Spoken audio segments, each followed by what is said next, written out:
Quand il est rentré ce mercredi-là et m'a dit qu'il avait enfin choisi notre mariage, j'ai su que tout était terminé. Je suis Véronique, 33 ans, architecte d'intérieur. J'ai construit mon agence de zéro à Paris, sans connaître personne, fille d'ouvrier et de couturière. Je comprends l'indépendance comme une nécessité, pas une aspiration. Je suis discrète, je compte, je calcule. Depuis 4 ans, j'étais mariée à Roger, un ingénieur qui aimait sa mère exactement comme il m'aimait moi, ce qui ne devrait jamais être possible. Sa mère, Marthe, 61 ans, veuve, professeure de mathématiques retraitée, avait construit son existence autour de lui. Quand nous nous sommes mariés, elle a perdu son centre. Elle a passé 4 ans à le récupérer par la subtilité. Des visites sans prévenir, des questions sur les enfants que nous n'avions pas, des remarques sur mon travail, des silences en réaction à mes silences.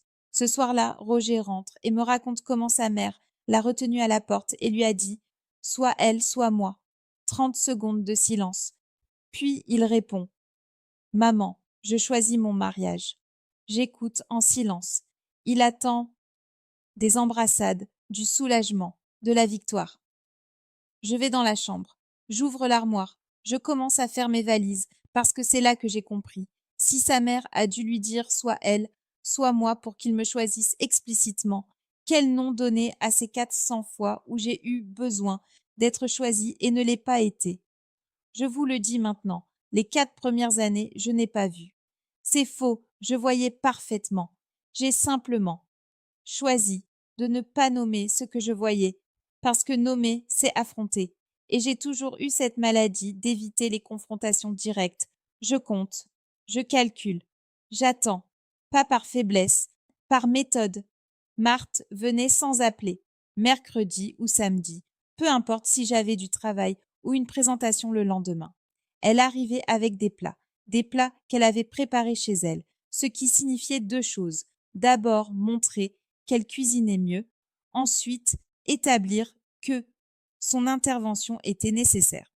Elle entrait avec la clé qu'elle avait demandée à Roger. Je lui ai dit une seule fois qu'elle devrait appeler avant de venir. Elle a répondu que dans une vraie famille, on n'avait pas besoin de prévenir. Je n'ai rien répliqué. Mauvaise décision. Elle a continué pendant 4 ans. Elle commentait mon travail. Elle me demandait quand nous aurions des enfants. Pas comme une question ordinaire, mais comme une accusation restée en suspens. Elle disait que le quartier n'était pas sûr pour les enfants, que nous devrions peut-être nous rapprocher de Versailles, où elle avait des amis. Elle me disait que mon agence était impressionnante pour une femme sans formation classique. Elle me montrait les photos des maisons d'autres épouses d'ingénieurs dans des magazines. Elle notait toujours combien Roger devait payer pour telle chose, qu'elle faisait pour nous, non pour le remboursement, mais pour que je sache qu'elle comptait. Et Roger était là, toujours là, accueillant ses commentaires avec un sourire mou, pensant que c'était normal, que c'était l'amour. C'était l'installation silencieuse d'un ordre. Marthe d'abord, Roger, ensuite, moi jamais. J'ai commencé à tenir un carnet vers la 2e année. Pas un journal, un registre, les dates, les situations, pas les émotions, les faits. Le 3 octobre, elle a dit que j'aurais dû attendre Roger pour manger parce que c'était une journée spéciale pour lui. Aucun anniversaire, aucune date. Une journée où il avait une réunion importante. Le 14 novembre, elle m'a dit qu'elle avait besoin de lui dimanche entier pour réorganiser l'appartement. Roger avait promis de m'aider à préparer un dîner client ce dimanche. Il y est allé quand même. Il a dit que je comprendrais. Et je comprenais parfaitement. Le 23 décembre, elle a dit qu'on ne devrait pas dépenser autant en cadeaux pour moi parce que les finances étaient serrées. Cette même semaine, elle s'était acheté une nouvelle cuisine. Je ne disais rien, je notais. Chaque fois qu'on me demandait de me faire petite, je le notais. Chaque fois qu'on me disait que j'étais exigeante, pour vouloir du temps avec mon mari, je le notais. Chaque fois que Roger choisissait de ne pas choisir pour éviter le conflit, je le notais. 483 fois en 4 ans, selon mon carnet. Et puis ce mercredi, quelque chose a changé. Marthe n'avait plus la patience. Les sous-entendus n'étaient plus assez. Marthe avait besoin que la question devienne claire, parce que 4 ans de guerrier silencieux, c'était suffisant. Elle voulait la victoire déclarée. Elle voulait que Roger dise à haute voix ce qu'il avait déjà choisi 400 fois sans le dire. Quand il est entré, je lui ai demandé comment ça s'était passé. Il m'a raconté. Il a dit que sa mère lui avait posé un ultimatum. Il a dit qu'il l'avait choisi. Et il attendait que je pleure, que je le serre dans mes bras, que je bénisse ce moment. Et c'est à ce moment que j'ai compris. Si elle avait dû dire soit elle, soit moi pour qu'il me choisisse explicitement, qu'est-ce que cela signifiait vraiment? Ça signifiait qu'avant ce mercredi, quand elle n'avait pas dit l'ultimatum, je n'avais pas été choisie. Et je ne le serai jamais vraiment, à moins qu'on me l'énonce de cette façon. Je ne voulais pas de victoire, je voulais une réponse. Et la réponse que je cherchais ne se trouvait pas dans cet appartement. Elle se trouvait dehors, elle se trouvait en moi. Et c'est ici que je dois dire. Et vous allez comprendre pourquoi en écoutant la suite. Inscrivez-vous au canal, parce que ce que j'ai fait après a été légalement impeccable et moralement dévastateur. Dites-moi dans les commentaires d'où vous m'écoutez. J'ai besoin de savoir que je ne suis pas seule avec cette histoire. Quand Roger a refermé la porte derrière lui, après m'avoir demandé une 3e fois si je voulais le suivre, prendre un café avec sa mère, je me suis retrouvée seule avec les papiers. C'est là qu'il avait laissé les papiers, sur la table, comme si la question était déjà résolue. Une déclaration pour le compte épargne joint, un transfert de propriété pour la maison de Versailles où sa mère voulait qu'on se rapproche, une procuration pour les décisions financières que je devrais signer avant de m'engager à quoi que ce soit d'autre. Marthe avait été très organisée. Elle l'était toujours. 30 ans de mathématiques, 0 d'improvisation. Je me suis assise. J'ai lu chaque ligne, pas par indécision, par précision, parce que j'ai compris tout d'un coup. Ces papiers n'étaient pas une tentative de Marthe, c'était une invitation de Roger. Il voulait que je signe. Il l'avait voulu toute cette semaine, quand il m'avait parlé de ces questions, ces hypothèses, ce que nous pourrions faire ensemble pour que sa mère soit enfin en paix. J'ai pris mon carnet de la 2e année, celui où j'avais écrit que le 16 septembre, elle avait dit devant toute l'agence de Roger qu'une vraie femme préparait à manger, pas qu'elle faisait des projets. J'ai lu ses paroles exactes, j'ai observé sa bouche dans ma mémoire, puis j'ai pensé à ce dimanche de novembre où elle avait retenu Roger pour réorganiser l'appartement et où j'avais passé 3 heures seule à attendre, ayant annulé 2 clients. J'avais noté les 2 clients, leurs prénoms, les heures, l'argent perdu, 483 situations. Ma main s'est mise à trembler quand j'ai saisi la plume. Pas de peur, de calcul, je savais ce que je faisais, je savais comment le faire, et je savais que personne ne pourrait dire que c'était mal parce que chaque ligne était légale. Chaque signe était une vérité. J'ai signé le premier papier. Mon cœur n'a rien dit, c'était juste mon nom. Puis j'ai relu les conditions, et j'ai compris ce que Marthe avait vraiment planifié. Elle voulait que je signe pour que je sois liée, pour que je renonce, pour que les documents prouvent que j'étais d'accord, que j'acceptais, qu'elle bascule de l'ombre à la lumière, de la visiteuse à la maîtresse. Et après, je ne pourrai plus partir, pas sans que ce départ ait l'apparence de l'ingratitude ou de l'égoïsme. J'ai posé la plume, je me suis levée, j'ai marché jusqu'à la fenêtre. Les rues de Paris étaient vides en fin d'après-midi. Le quartier dormait. Et j'ai pensé à mon père qui m'avait dit une seule fois quand j'avais 16 ans. Sois bonne, mais sois jamais faible. La bonté, c'est une force. La faiblesse, c'est une permission. Et c'est là que j'ai compris. 4 ans à être bonne. 4 ans d'invitation. Et personne n'avait jamais exigé que je le sois. Personne sauf moi. Parce que j'avais accordé à Marthe le droit de croire que je consentais. Et Roger le droit de croire que c'était normal. Et à moi-même le droit de rester silencieuse. Je suis retournée à la table, j'ai pris la plume. Et j'ai signé. Pas leur version, la mienne. J'ai barré chaque ligne qui supposait que j'étais d'accord avec quelque chose que je n'avais jamais explicitement accepté. J'ai réécrit les termes. J'ai envoyé une copie à un avocat. Je me suis versé un verre d'eau. Et puis j'ai commencé à faire mes valises. Lentement. Calmement. Sans bruit. Parce que le silence est aussi une signature. Je me suis réveillée à 5 heures du matin le jeudi. Pas d'alarme. Mon corps savait. Mon esprit était déjà dehors avant que mes yeux ne s'ouvrent. C'est étrange, cette clarté qu'on obtient quand on cesse de combattre, ce qui est inévitable. Pas de culpabilité, aucune. Je m'attendais à de la culpabilité et j'ai trouvé du soulagement. Un soulagement si lourd qu'il m'a fallu 10 minutes avant de pouvoir me lever sans trembler. Pas de peur, de la précision, comme si j'avais enfin arrêté de retenir ma respiration. Roger dormait. Je l'ai regardé pendant 30 secondes. Pas pour de la tendresse, pour enregistrer le moment, pour comprendre comment on peut vivre 4 ans avec quelqu'un et réaliser soudain qu'on l'a toujours vu à travers le filtre de ce qu'il devrait être plutôt que ce qu'il était. Je suis allée à la cuisine. J'ai fait du café, le même café, la même tasse avec l'anse cassée qu'il disait vouloir remplacer depuis 2 ans. J'ai vu la tasse avec une clarté nouvelle. La tasse n'était pas son problème. Il ne voyait pas les choses qui devaient être réparées parce qu'il regardait toujours somewhere else, pas chez sa mère, simplement ailleurs. Je buvais quand il est sorti de la chambre vers 7 heures. Il m'a demandé si j'allais bien. J'ai dit oui. Il a cru la vérité dans mon oui parce que j'avais arrêté de le teinter de mensonges. Voilà ce que fait la décision. Elle nettoie. Il s'est versé un café. Il a dit qu'il aimait quand je me levais tôt. J'ai souri. Pas un faux sourire, juste un sourire vide. Le genre de sourire que j'avais déjà perfectionné pendant 4 ans. Il ne connaissait pas la différence. Les 3 jours suivants, j'ai continué. Café, toast, conversation légère sur le travail. Je lui ai demandé comment s'était passée sa réunion. Il a répondu, je n'ai pas écouté. Je l'observais. J'observais comment il attendait que je réponde quelque chose d'attendri, comment il s'arrangeait pour que sa mère appelle avant le dîner, comment il posait des questions sur mes projets sans vraiment attendre les réponses. Tout était performance. 4 years of performance and I finally saw the stage. Le dimanche, Marthe est venue.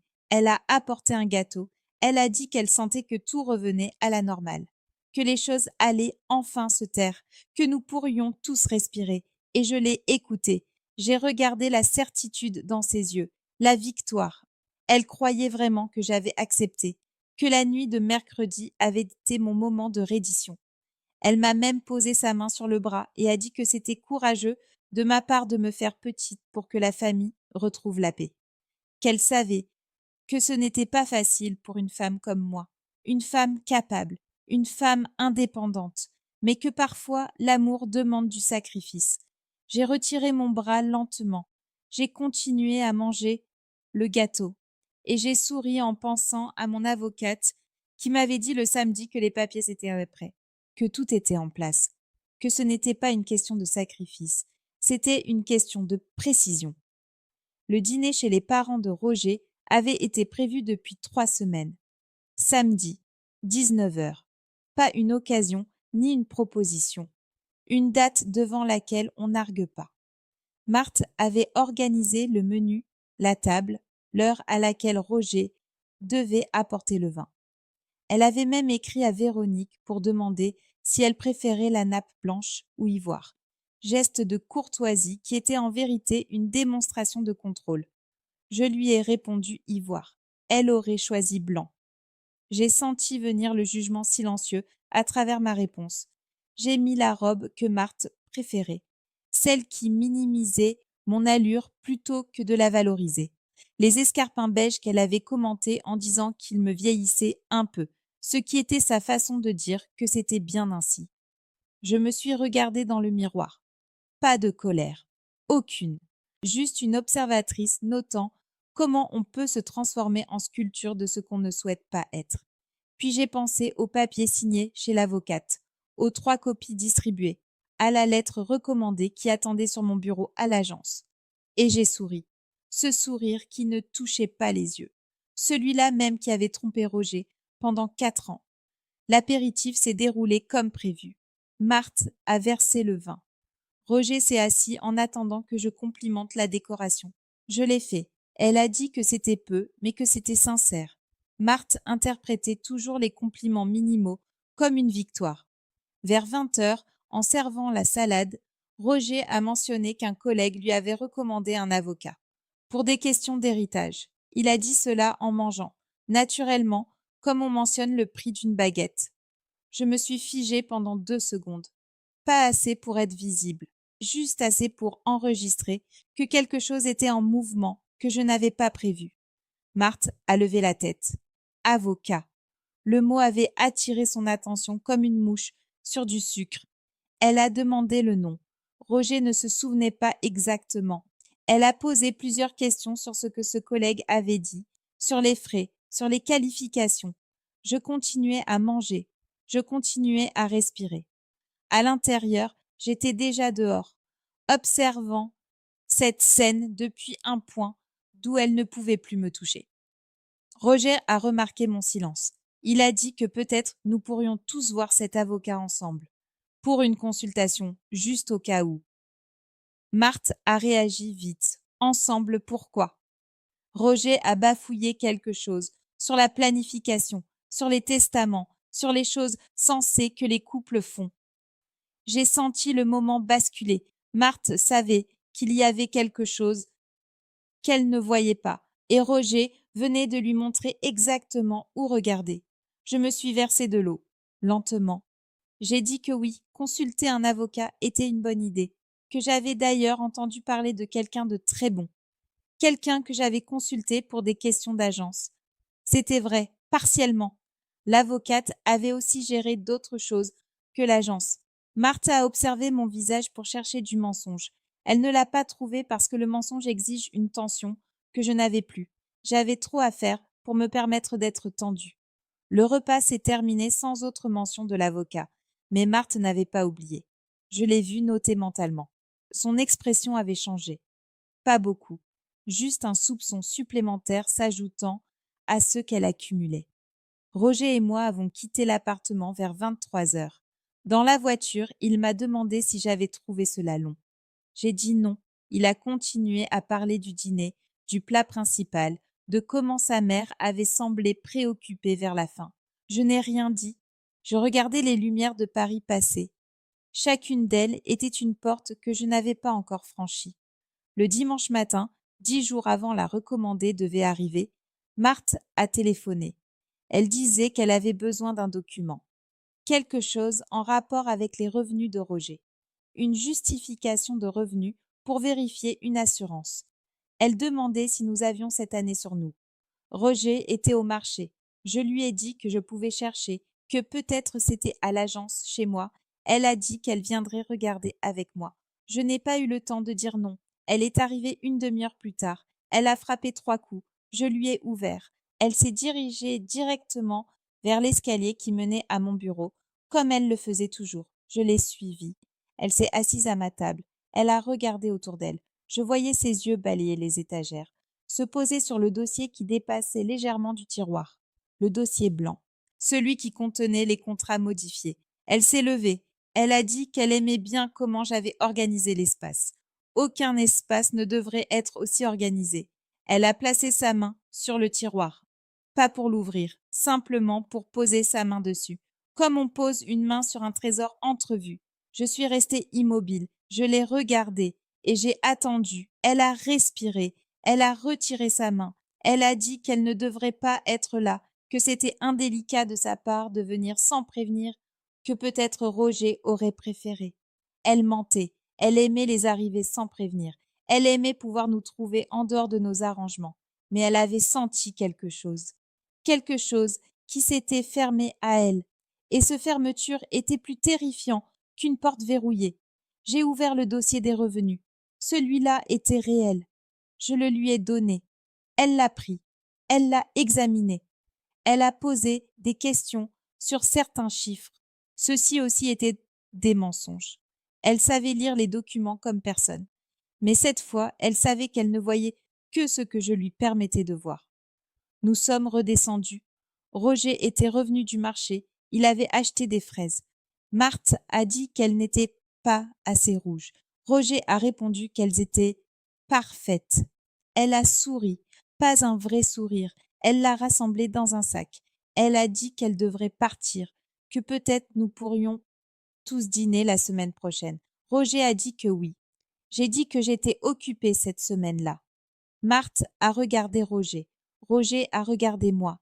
Et dans ce regard, j'ai vu pour la première fois la possibilité qu'il commence à comprendre, que quelque chose avait changé et que ce changement avait déjà des racines qu'il ne voyait pas. Quand Marthe a fermé la porte derrière elle, Roger m'a demandé ce qui se passait. J'ai dit rien. J'ai continué à préparer le déjeuner. Et j'ai souri en pensant que 3 jours plus tard, la lettre recommandée allait arriver et que tout ce que Marthe avait construit en 4 ans de délicatesse allait se fracasser contre la clarté d'un seul document de 3 pages. Bloc 1. La découverte. Qui gèle. Le jeudi matin, 3 jours avant que la lettre recommandée n'arrive, Roger a demandé où j'avais mis la copie de nos documents d'assurance. Une question ordinaire, le type de question qu'il posait tous les 2 mois quand il cherchait quelque chose. J'étais à la cuisine, je préparais un café pour l'agence. J'ai dit qu'ils étaient classés à leur place habituelle. Il a dit qu'il ne les trouvait pas. Je n'ai pas levé les yeux. Une seconde d'espace, juste une seconde. Mais c'était suffisant. Roger connaît ma maison mentale. Il sait comment je range les choses, et je venais de ne pas lui offrir l'automaticité habituelle. Il y a eu un silence. Il a demandé si j'avais bougé quelque chose. J'ai dit non. Il a continué à chercher. 2 heures plus tard, il est entré dans l'agence par vidéoconférence. Il avait l'expression d'une personne qui venait de revenir d'une place qu'elle ne comprenait pas. Il m'a demandé directement « Qu'est-ce que je ferais si le mariage ne marchait pas ?» Pas comme une question, comme une accusation retenue. Mon cœur n'a rien dit. J'ai répondu que je n'avais pas envisagé cette hypothèse. Il a demandé si j'avais appelé un avocat. Le prénom exact n'a pas traversé ses lèvres, mais c'était là. Il savait, ou il soupçonnait. Ce qui était pire, j'ai dit que les entrepreneurs consultent des avocats. C'est normal. Il s'est tu. Et puis il a dit qu'il appellerait Marthe, qu'elle devrait savoir que quelque chose n'allait pas. J'ai dit d'accord. Mon visage était vide, mon cœur comptait les secondes qui restaient avant que tout soit révélé. Il a raccroché. Dans le silence de l'agence, j'ai compris que j'avais peut-être calculé mal, que la découverte serait plus rapide que prévu, que les 3 jours que j'attendais pourraient ne pas exister. Marthe a appelé à 16 heures. Elle m'a demandé très calmement, presque scientifiquement, si je cherchais à m'échapper. Ce sont ces mots, s'échapper, comme si j'étais une prisonnière qui tentait de briser les barreaux. J'ai dit que je ne cherchais à rien du tout. Elle a demandé pourquoi un document de propriété avait été modifié et pourquoi je n'avais pas su le lui dire. Un document. Elle savait. Roger avait regardé les papiers. Il avait vu ma signature à côté de sa signature, mais pas à côté des modifications. Il avait compris que quelque chose avait été réécrit, et il l'avait dit à sa mère. J'ai posé ma tasse de café, pas de tremblement. Je lui ai demandé comment elle avait accès à ces documents. Elle a répondu que Roger était son fils, que les documents qui le concernaient la concernaient aussi. J'ai dit que ce n'était pas légalement exact. Elle a respiré. Je l'ai entendue respirer. Et puis elle a dit que nous avions une réunion. Tous les 3, demain, chez l'avocat si je l'insistais, ou chez elle si j'avais un peu de décence. J'ai dit demain à 17 heures. Elle a dit 10 heures du matin. J'ai dit 17 heures. Elle a raccroché. Roger m'a appelé à 23 heures. Il pleurait. Il a dit qu'il ne comprenait pas ce que je faisais, que j'avais signé des documents sans lui le dire, que c'était un mensonge. J'ai dit que je n'avais menti à personne, que j'avais simplement protégé ce qui était à moi. Il a dit que nous partagions un compte, que je ne pouvais rien protéger d'une manière qui le prive de ce qui lui appartenait. J'ai posé la question que je retenais depuis 4 ans. À quoi appartenait le temps que j'avais perdu? Combien pouvait-on le valoriser au cours actuel du marché? Il ne m'a pas répondu, il a raccroché, et j'ai compris que demain, quoi qu'il advienne, ce mariage aurait enfin la conversation qu'il devrait avoir depuis 4 ans. Bloc 2, l'irréversible. Je suis arrivée à 17 heures pile. Marthe et Roger étaient assis dans le salon comme 2 personnes en attente d'un jugement. Marthe tenait une feuille de papier. C'était un relevé du compte joint. Elle l'a brandi comme une preuve. Elle a demandé pourquoi 3 virements importants avaient été effectués vers mon compte personnel. Pourquoi 3? Pas 2, pas 1, 3, comme si le chiffre rendait l'accusation scientifique.